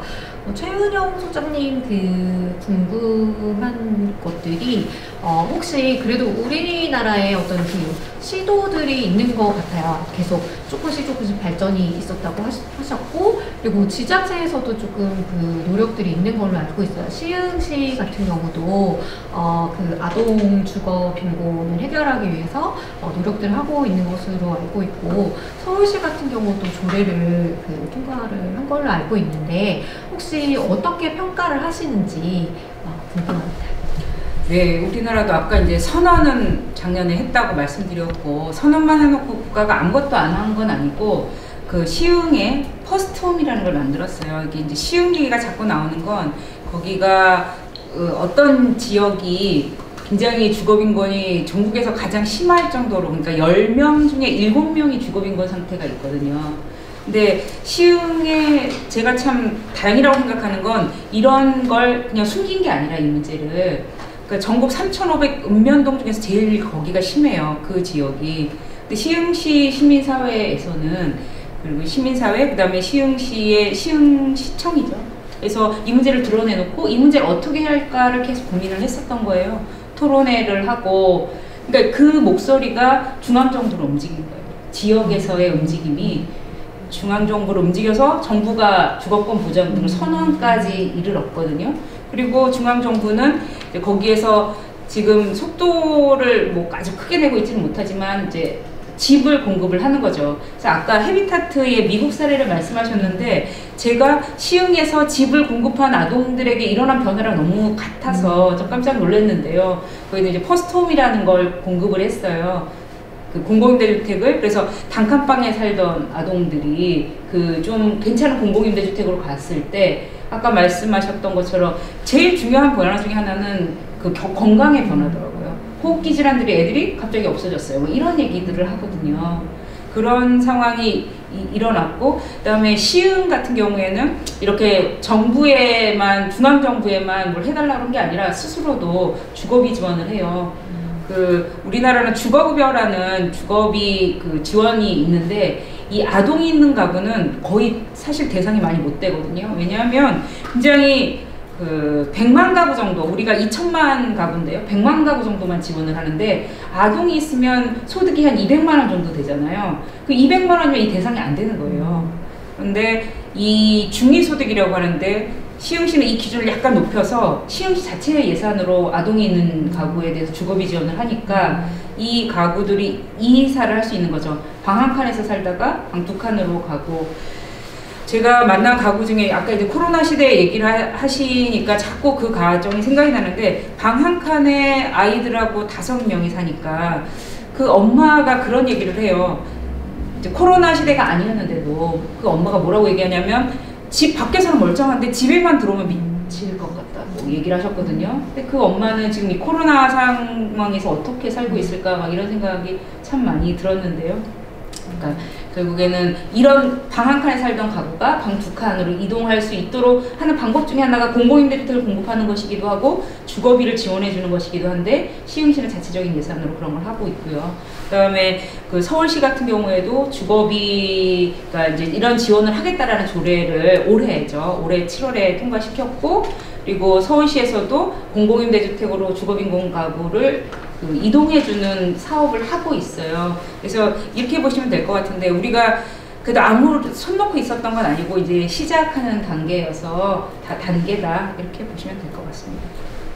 그 시흥시는 저도 이제 가봤는데, 사실 저희가 이제 코로나 긴급 지원을 하느라고 이제 갔었어요. 뭐 같은 이유로 사실은 시흥시에 그 주거빈곤 아동들이 많았기 때문에 저희가 이제 지원을 하러 갔는데, 사실 밖에서 봤을 때는 너무 그냥 평범한 동네라서 잘 몰랐는데, 이제 가서 보니까 이렇게 빌라인데, 빌라의 정상적이라면 8세대가 살아야 되는 그런 이제 4층짜리 빌라인데 계량기가 20개가 달려있더라고요.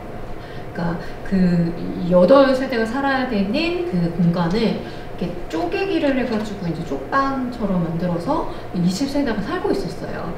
그러다 보니까 문을 열어서 들어갔는데 깜깜한 거예요. 근데 아이가 나와가지고 이제 키트를 봤는데 불도 꺼놓고 있는 거예요. 그러니까 부모님이 안 계시니까 낮에는 전기세를 아껴야 되니까 이제 불을 꺼놓고 있게 하는 그런 모습이 되게 가슴이 아팠고, 사실 그래서 제가 사실 저도 그렇게 가보지 않았으면 모르는 거잖아요, 밖에서. 생각보다 이제 밖에서는 잘 모를 수 있는 그런 들이 많은 것 같은데, 그래도 지금 적극적으로 그 지역 정부에서 이렇게 나서서 지원을 한다라고 하는 거는 되게 좋은 사례인 것 같고, 그런 것들이 조금 그 전국적으로 좀 늘어났으면 좋겠습니다. 지금 또 많은 분들이 고민을 하시는 것들이 이제 이게 마냥 사실 집을 막 짓을 수도 없을 것 같고, 그걸 민간에 맡겨놓으면은 누군가는 그거를 돈을 막 또 벌 것 같고, 이거를 정부의 세금으로 해결을 하자니 세금이 너무 많이 들 것 같고 이게 악순환이지 않냐, 그러면 어떻게 이거를 해결하는 게 좋겠냐라는 또 질문이 있었습니다. 소장님 혹시 간단히 조금 아까 말씀하신 것처럼 이제 불법 쪼개기 같은 것들은 사실은 지금은 그 불법적인 쪼개기를 해놓고 모든 수익이 그 집 소유자에게 가거든요. 근데 이제 그래서 정부가 좀 중앙정부나 지방정부가 나서줬으면 좋겠는 게, 하여튼 그 집을 원상복구를 못 시키면 그 불법 이행에 대해 불법 그 소득에 관해서는 좀 세금으로 걷어들여서 그게 이제 주거복지 기금으로 이렇게 쓰일 수 있는 장치 정도는 마련돼야 될 것 같아요. 근데 지금은 임대소득에 대한 과세 같은 것도 잘 안 되고 하는 상황에서, 원래는 장치가 없는 건 아니에요. 이행강제금이라고 그렇게 불법이면 이행강제금이라는 걸 물게 되어 있는데, 근데 이거는 이제 또 제도 개선이 필요한데, 사실 지방정부는 바로 선출직이잖아요. 무슨 시장, 군수 이런 분들은 이 불법 쪼개기에 대해서 이행강제금을 매길 수가 없는 거예요. 그러면 뭐 광역시도라든가 그 뭐 중앙정부에서 좀 이걸 모니터링을 하고 인간경을 매기게 해야 되는데 그렇지 않거든요. 그러니까 뭐 이런 제도적인 것들, 그러니까 모든 걸 국가의 돈으로 할 수는 없고 그런 상황을 열악한 상황을 만든 분들이 책임을 지게 하는 것도 일정 부분 있어야 된다고 생각합니다. 국가의 지원도 물론 필요하고 이제 한 것 정도로는 그렇게 불법 쪼개기를 통해서 굉장히 많이 막 이런 게 집 한 채에 막 연간 거의 8천만 원에서 1억 뭐 이렇거든요. 소득이 20칸으로 쫓겨놓고 뭐 이러기 때문에 이런 부분들에 관해서는 좀 환수 장치가 필요한 것 같아요. 실제로 그 월세가 싸지 않더라고요. 그렇죠. 그 뭐 평수가 뭐 10평도 되지 않는데 사실은 그 월세를 뭐 20, 30만 원씩 내시니까 오히려 그 임대업자의 입장에서는 불법 쪼개기를 하지 정상적으로 그냥 임대를 했을 때보다 훨씬 더 많은 소득을 그러니까 그 어려운 사람들을 통해서 오히려 수익을 더 올리게 되는 빈곤 비즈니스라고 하죠.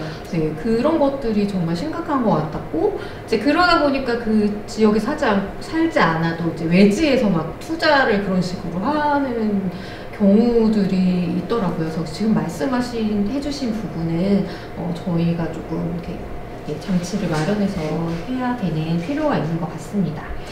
그리고 사실 이게 코로나 때문에 이 주거 이슈에 대해서, 집에 대해서 관심을 많이 가지시게 됐는데요. 그래서 약간은 조금 방향이 다를 수 있지만, 코로나 블루 증상을 겪는 아이들이 많은데, 집은 신체적으로 안전해야 될 뿐만 아니라 정서적으로 안정을 줘야 된다고 생각하는데요. 아이들은 더 힘들 것 같습니다. 그래서 주거 빈곤 아이들은 코로나 블루를 어떻게 이겨낼 수 있는지 요거는 김규 교수님께서 한번 말씀을 해주실 수 있을까요? 실은 코로나 블루에 대해서 저도 공부를 좀 하고 있는데 제가 되게 재밌는 정보를 친구한테 얻었는데 국가 트라우마 센터라는 아예 홈페이지가 있고 거기에서 이제 마음의 방역을 해라라고 얘기를 하고 있더라고요. 그러면서 즐버라고 그래서 즐겁게 버티기. 근데 이거를 제가 읽으면서 이거는 정말 우리 코로나 블루에 맞는 얘기지만 주거 취약 아이들에게는 전혀 상관이 없구나. 왜냐하면 아이들이 이미 혼자서 집안에서 버티고 있는 거기 때문에 즐겁게 버틸 수 있는 방법이 없다라는 생각이 들어서 아까 그 교수님께서 이제 어떠한 소프트웨어라든지 아니면 이제 방역을 조금 더 강화해서 그러한 공공장소를 다시 오픈해야 된다는 부분에서 저는 오히려 이러한 즐겁게 버틸 수 있도록 이런 빈곤한 주거 취약 아동들이 모일 수 있는 공간을 조금 더 방역을 잘하고 아니면 소규모지만 인원을 쪼개서 같은 공통사를 갖고 같은 연령대를 조금 모아서 그러한 책방을 간다든지 아니면 자원봉사 선생님을 통해서 아이들이 함께 공부를 하고 그렇게 옛날 생활을 다시 시작할 수 있는 그런 조금 시스템적인 것들이 다시 마련이 됐으면 좋겠다는 생각을 했고요. 근데 참 안타까운 거는 저희 아이도 그렇지만 마스크를 제대로 쓰고 있지를 않고 이 마스크를 다 코 밑으로 내리면서 아이들이 입고 아이들은 손 씻는 것도 되게 힘들고 귀찮기 때문에 과연 이게 얼마나 현실적으로 가능할지에 대해서는 저도 잘 모르겠습니다. 약간 유다영 교수님, 김 교수님 약간 비슷한 부분을 말씀해 주신 것 같아요. 그런 작은 대안 공간들 그리고 이게 단순히 이제 하드웨어적인 지원뿐만 아니라 조금 사회적인 서비스 같이 돼야 되는 문제다라고 얘기를 해주신 것 같아요. 그리고 그 얼마 전에 뉴스에서 굉장히 많이 나왔고 저희 이제 안타깝게 했었죠. 그 인천에 라면 형제라고 이제 기사들이 많이 떴는데 라면 형제 사건이 많은 이들을 안타깝게 했는데 부모가 생계로 외출을 해야 할 수밖에 없을 때 아이들만 있어도 안전하게 지켜줄 수 있는 건축적인 방법이 없을까요? 라는 질문을 또 저희가 받았습니다. 유다영 교수님 혹시 이 부분에 대해서는 의견을 주실 수 있을까요? 네, 역시 건축에 대해서 물어보셨지만 조금 다른 답변을 드릴 수밖에 없는데요. 제가 그 아이들과 같은 나이의 아이들을 키우고 있는 엄마로서 아이들 혼자 두어서는 안 된다고 생각을 합니다. 그 연령의 아이들을. 네, 그래서 생계 때문에 어쩔 수 없이 외출을 할 수밖에 없는 너무나 지금 그 가슴 아픈 현실에 있는 부모들 굉장히 많잖아요. 지금 이 시기에. 그렇기 때문에 그 아이들을 돌보면 사각지대에 놓이지 않기 위한 공적인 서비스를 우리는 마련을 해야만 하고 또 그러한 공적인 서비스가 이루어질 수 있는 공간들을 다시 재배치해야 된다고 생각을 합니다. 아이들이 지역아동센터 문을 열고 들어오면서 선생님 배고파요 이렇게 얘기를 하고 들어온다고 해요. 그 얘기는 부모가 아니더라도 그 엄마처럼 이렇게 학교 돌아가서 이렇게 간식 달라고 하는 것처럼 그렇게 말할 수 있는 누군가 있다는 얘기거든요.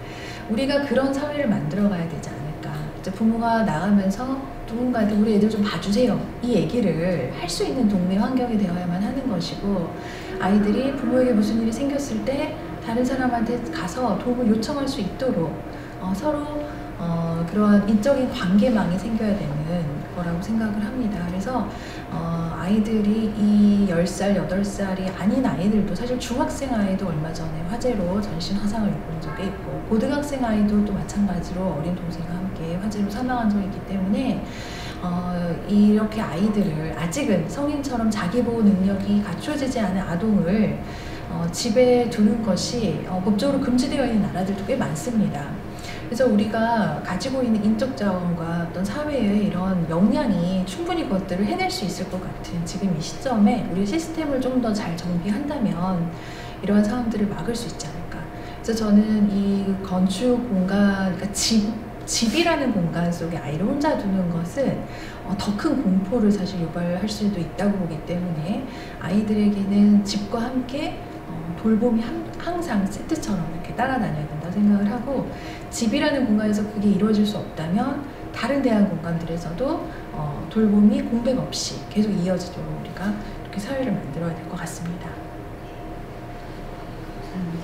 네, 그리고 저희 이제 헤비타트에 대해서 또 질문을 해주신 분들이 계세요. 헤비타트가 아이들을 도와줄 때 혹시 아동 친화적인 요소들이 있는지 질문을 해주셨는데요. 저희는 그 앞서 말씀드렸던 그 집이 갖춰야 되는 어떤 기본적인 요소들, 환기, 채광, 소음, 냉난방 이런 부분들에 있어서 문제가 없도록 저희는 집을 설계를 합니다. 그리고 성면이나 뭐 유해 성분이 들어간 뭐 페인트, 뭐 이런 건축 자재들을 사용하지 않고요. 그리고 지금 약간 얘기해 주셨는데 사실 아동에게 일어나는 사고의 50%는 그 주거 환경이 사실 뭐 그 피복이 벗겨져 있고 뭐 전선이 노출이 되어 있고 뭐 여러 가지 그런 이제 환경적인 부분들 때문에도 그 사고가 많이 일어나고 특히나 지하 같은 경우에는 뭐 비가 들이치거나 뭐 누수가 있을 수도 있고 뭐 화재 위험도 굉장히 크고요. 그런 부분에 있어서 조금 안전한 집을 지을 수 있도록 헤비타트는 그 표준주택 모델이라고 해서 이제 좀 효율적으로, 효과적으로, 저렴하게 지을 수 있는 그런 집들을 같이 짓고 있습니다. 그리고 이제 방수 미달이 되었을 때 아이들이 되게 이제 또 힘들어하고 그 뭐 정서적으로도 영향을 미친다고 하셨는데요. 조금 그 공간을 최대한 효율적으로 좀 그 설계해서 작은 공간 안에서도 조금 그 사생활이 보호될 수 있는 좀 그런 집들을 지으려고 노력을 하고 있어요. 저희가 그 얼마 전에 충주에서 수해 때문에 이제 집이 이렇게 그 망가진 집을 개선을 해드렸었는데 아이가 그 집도 셋이었어요. 그래서 방이 모자랐었는데 조금 저희가 방을 그래도 만들어 줬거든요. 그래서 최대한 주어진 환경 속에서 이제 아이들이 좀 편안하게 자랄 수 있도록 설계를 하고 있고요. 그렇게 예, 저희는 노력을 하고 있습니다. 그리고 그 헤비타트 활동 집짓기, 집수리 두 가지가 떠오르는데 건축에 관심이 없으면 사실 이렇게 딱 와닿지가 않습니다 라고 얘기를 하셨는데, 사실은 저희는 집을 짓는 거, 집을 고치는 거 자체가 목표는 아닙니다. 만약에 그렇다면 이제 저희가 건축업자들이나 건설업체나 다를 바가 없겠죠. 사실은 저희는 지금 오늘 계속 말씀드렸던 안전하고 위생적인 집이 없으면 건강을 지키기도 어렵고 공부를 하기도 어렵고 자립을 하기도 어렵다라고 생각을 합니다. 그래서 그 주거 환경이라는 어떤 물리적, 심리적, 안정적인 이제 기반을 바탕으로 조금 더 나은 삶을 살 수 있도록 지원을 한다라고 보시면 됩니다. 그래서 저희가 집만 지어주는 건 아니고 그 식수 위생 환경도 같이, 왜냐면 그건 필수이기 때문에 지원을 하고요. 그리고 또 아이들이 편안한 환경에서 좀 공부를 잘 할 수 있도록 교육 환경 개선, 그리고 재난 위험 경감 사업들도, 그러니까 다양한 분야별 접근을 통해서 조금 그 수혜 가정과 마을의 지속적인 발전을 도모하고 있습니다. 그리고 저희가 그 직업 교육이나 소득 창출 교육, 뭐 경제 교육 같은 것도 해가지고 이분들이 조금 더 그 자립할 수 있도록 역량을 지원하는 그런 일들도 하고 있어요. 그래서 저희가 헤비타트는 조금 그 집을 안정적인 그 삶을 토대로 나은 삶을 살 수 있는 그런 지원들을 통합적으로 하는 기관이라고 알아주시면 되겠습니다. 그리고 전유한 기자님, 또 많은 질문들 그 기사 나간 이후에 받으셨다고 하셨는데요. 그리고 그 질문 중에 그 많은 부분이 내가 뭘 할 수 있겠느냐라고 이제 하셨는데, 저희도 사실 사전 질문 이제 받으면서 많은 분들이 내가 개인으로서 할 수 있는 거는 무엇이 있느냐라는 얘기를 하셨어요. 혹시 개인이 이런 아이들을 위해서 할 수 있는 일이 무엇이 있을지 얘기를 해주실 수 있을지요?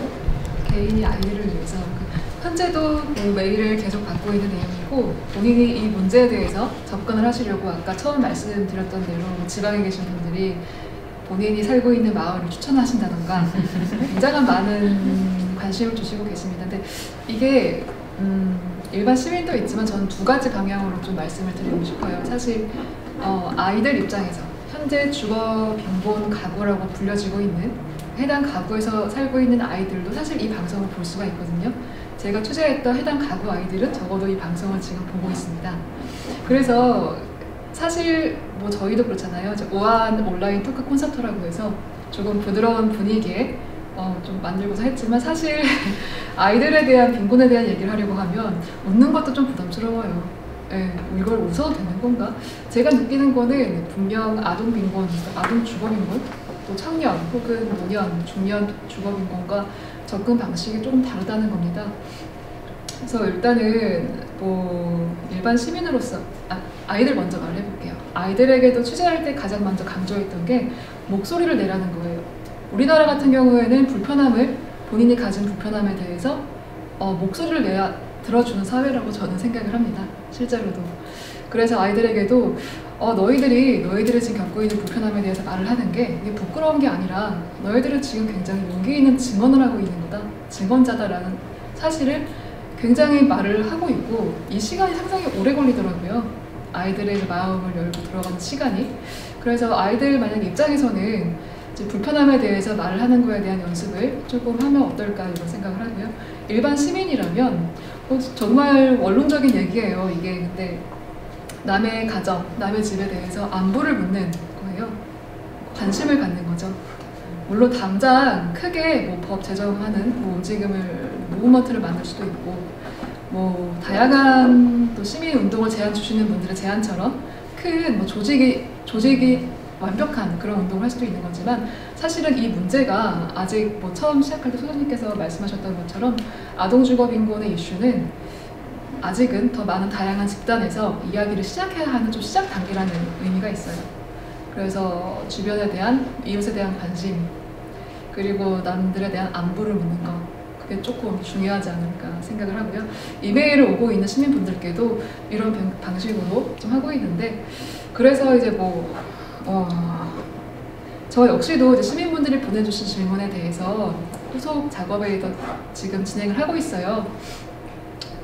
우리가 무엇을 할 수 있을까요? 라고 질문을 주신 분들을 중심으로 새 연재물을 뿌리고 있고요. 이제 미디어는 이 아동 주거 빈곤 문제에 대해서 어떻게 말을 해야 할까, 무슨 식으로 말을 해야 할까에 대한 고민을 많이 하고 있는데, 결국은 노출 빈도와 말하기 방식에 대한 고민을 할 수밖에 없습니다. 최대한 이게 물론 가난, 빈곤의 고통의 순위를 매길 수는 절대 없지만, 가늘고 길게 잊을만 하면 보도하고 잊을만 하면 보도하고, 이게 지금 제가 가진 미약한 전략이에요. 때문에 이 문제에 관심이 있거나 혹은 또 본인 역시도 어떻게 해야 될지 모르겠는 분들은 개의치 마시고 제보와 문의를 주시면 제가 또 달려가서 이야기를 듣도록 하겠습니다.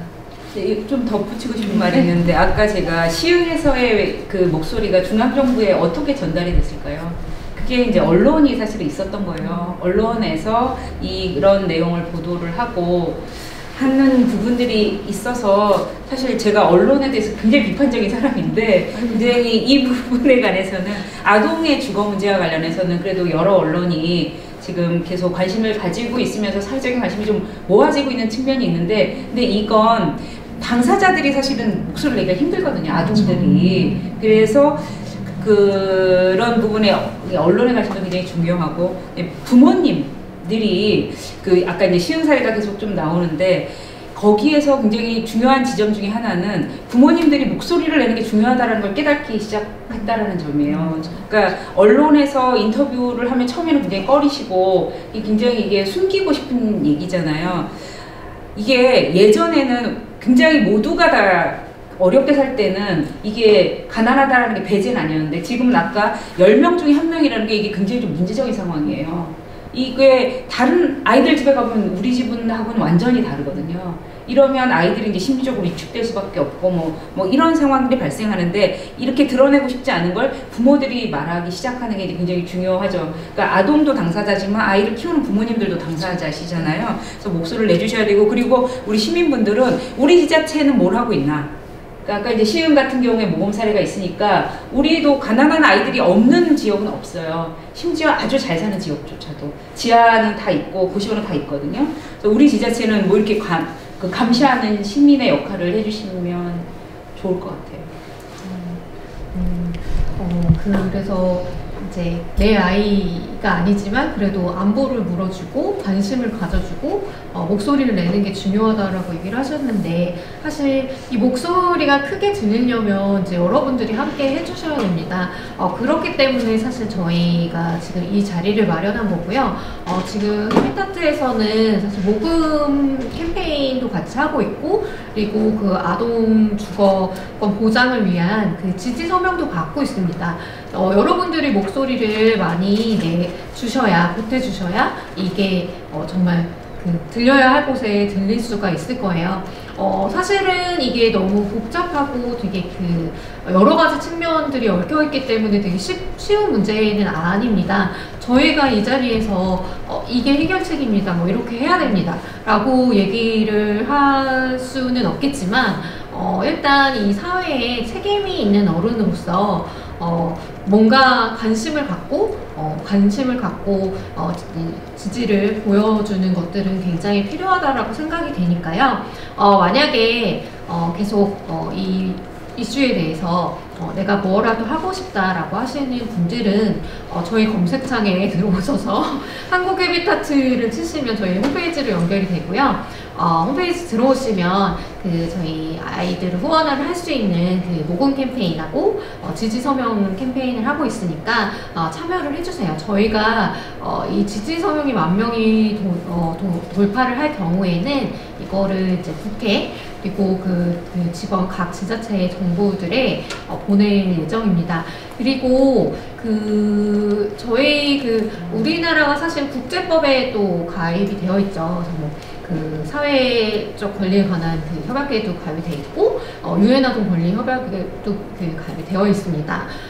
유엔 아동 권리위원회에 이 캠페인 전체를 좀 저희가 모아서 보고서로 전달을 할 예정입니다. 그래서 이거는 오늘 끝나는 일이 아니고요. 계속 진행이 될 일이니까 지속적으로 관심을 가져주시고 저희는 각자의 자리에서 목소리를 열심히 내도록 할 거니까 여러분들도 관심 가져주시고 함께 해주시기 바랍니다. 그러면 저희 마치기 전에 지금 오늘 이 자리에서 꼭 하고 싶었는데 하지 못했다. 이 얘기는 꼭 해야 되겠다라는 부분들이 있으면 또 한 말씀씩 좀 해주시면 좋겠습니다. 김규현 교수님. 네, 준비한 내용의 데이터의 3분의 2밖에 말씀을 못 드렸지만 나중에 기회가 되면 더 데이터를 말씀드리고 싶고 실은 이제 말씀하신 대로 하드웨어, 소프트웨어 모두 중요하지만 어른들의 관심, 주변의 관심이 굉장히 중요한 것 같습니다. 그래서 제가 찾은 데이트 중에 하나도 실제로 이제 부모의 아이들에 대한 관심도 있지만 이웃이 아이들에게 어떠한 이웃이냐에 따라서 아이들의 비만도도 다르게 나타나고 IQ도 다르게 나타나고 학업 성취도도 다르게 나타나는 양상을 보일 수가 있습니다. 그래서 아이들의 주거 환경, 얘네가 어디에 어떻게 사느냐도 되게 중요하지만 내가 해줄 수 있는 부분들이 또 뭐가 있는지를 같이 찾아가는 게 가장 중요한 것 같습니다. 네, 아까 이제 시민으로서 어떤 역할을 해야 되느냐와 관련해서 조금 말씀을 드리고 싶은데요.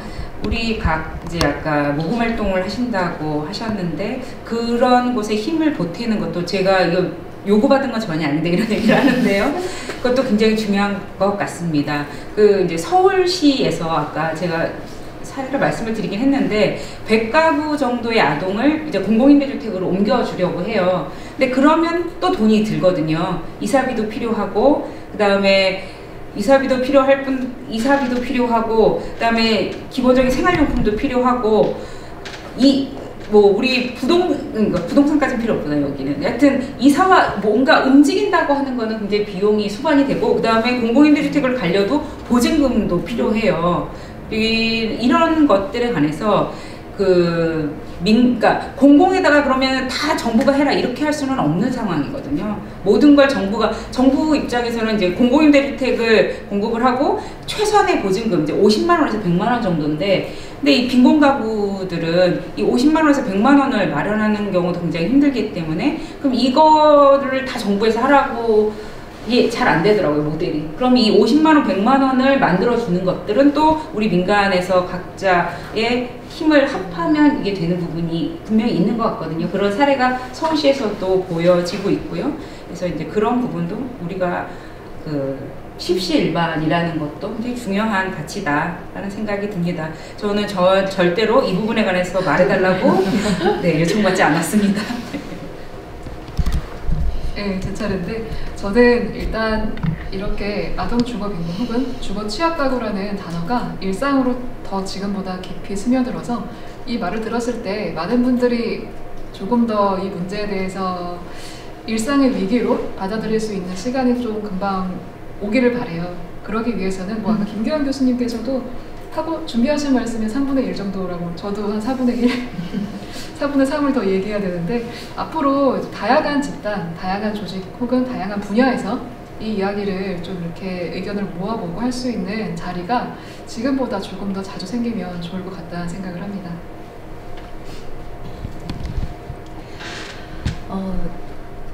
정말 중요한 얘기 하나를 빠뜨린 것 같습니다.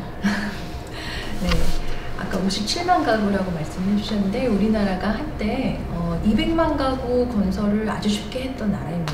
57만 가구의 그 주거빈곤 아동의 주거환경 개선을 못할 리가 없다고 생각을 합니다. 그러니까 우리가 당연하게 생각했던 어떤 당위성의 측면에서 사회적인 합의가 이루어진다면 그 나머지 그 10명 중에 1명꼴의 아이들의 주거환경 분명히 개선할 수 있고요. 그리고 반지하와 지하에 거주하지 않도록 해야 하고 그다음에 방을 쪼개서도 안 됩니다.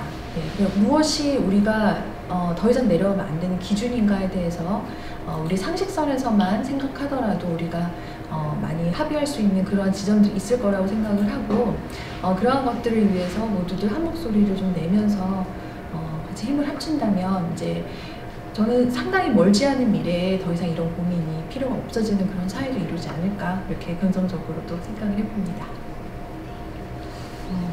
그 사회적 합의, 그러니까 우리가 지금 정책을 받고 필요한 것들을 해나가기 위해서는 반드시 그 앞에 사회적 합의가 필요하겠죠. 사회적 합의가 있으려면 이 이슈에 대해서 많은 분들이 알고 있어야 합니다. 저희는 그곳으로 나아가는 출발이 오늘이라고 생각을 하고요. 이게 끝이 아니라 저희는 이걸 시작으로 오늘 지금 하실 말씀을 단 3분의 1, 4분의 1밖에 못 하셨는데 그 나머지를 하실 수 있는 그런 기회들도 계속 만들 거고요. 그리고 다양한 형태로 다양한 분들에게 이 문제를 알릴 수 있는 그런 일들을 계속 해 나갈 예정입니다. 사실 오늘은 금요일이고 또 10월에 거의 그 마지막 금요일이에요. 또 내일은 할로윈이죠. 그래서 사실 시간이 많이 없으셨을 텐데 또 함께 해주신 여러분들 굉장히 감사드리고요. 만약에 오늘 하는 거는 알고 있었지만 오늘 참여를 못했다 하시는 분들을 위해서 저희가 또 이 내용을 정리를 해서 또 다시 올릴 예정이니까 꼭 한번 다시 봐주시고요.